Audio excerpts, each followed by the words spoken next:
Tilaknagar Balvidya Mandir Dombivli standard 3rd subject English Balbharati chapter 23 the two merchants of Seri.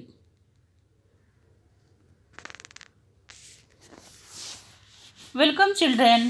Today I am going to tell you a story. This is the story of an honest trader, a greedy trader, and grandmother and granddaughter. Let's get started.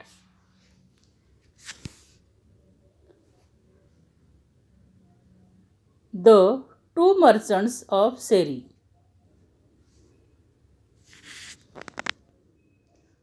Once upon a time in a place called Seri. कोणे एकेकाळी सेरी नावाच्या ठिकाणी there lived a merchant. तेथे एक व्यापारी राहत होता. He went from town to town selling pots and pans and other things made of brass and tin. तो गावोगावी भांडी विकायचं काम करायचा. पितळ आणि कथील यांच्यापासून बनवलेली भांडी तो विकायचा. पितळ आणि कथील हे धातू आहेत. He traveled every day with another merchant. तो इतर व्यापाऱ्यांबरोबर प्रवास करायचा. Who also sold brass and tin ware. ते व्यापारीसुद्धा पितळ आणि कथील नावाच्या धातूंची भांडी विकायची. But this other man was greedy. पण त्याच्यात एक व्यापारी होता, तो लोभी होता. When he sold something he sold it at a very high price.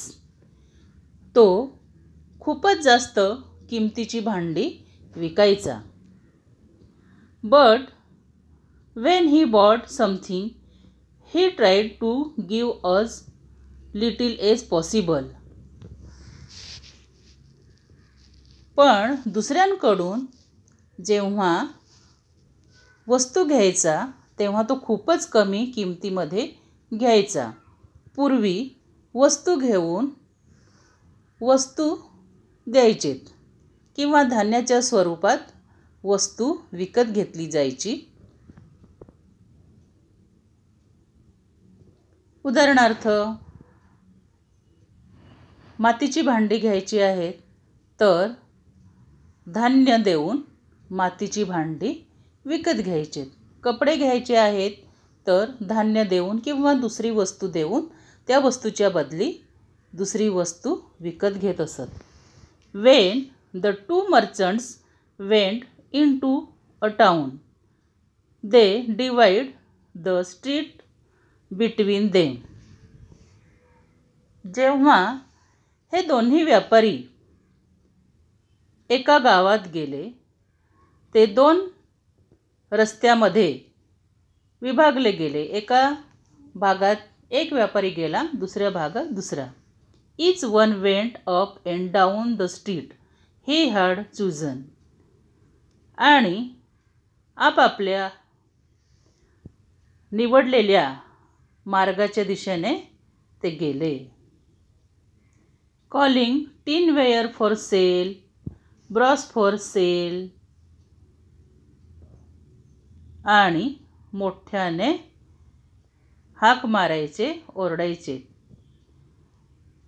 कथिलाची भांडी घ्या, पितळेची भांडी घ्या. People came out the there door steps. माणसे त्यांच्या घराच्या बाहेर येत. एन बॉट अ और ट्रेड विथ देम. आणि ते विकत घ्यायच्या वस्तूच्या बदली वस्तू.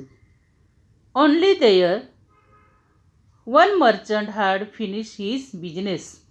on their street. Did the other one made his round there?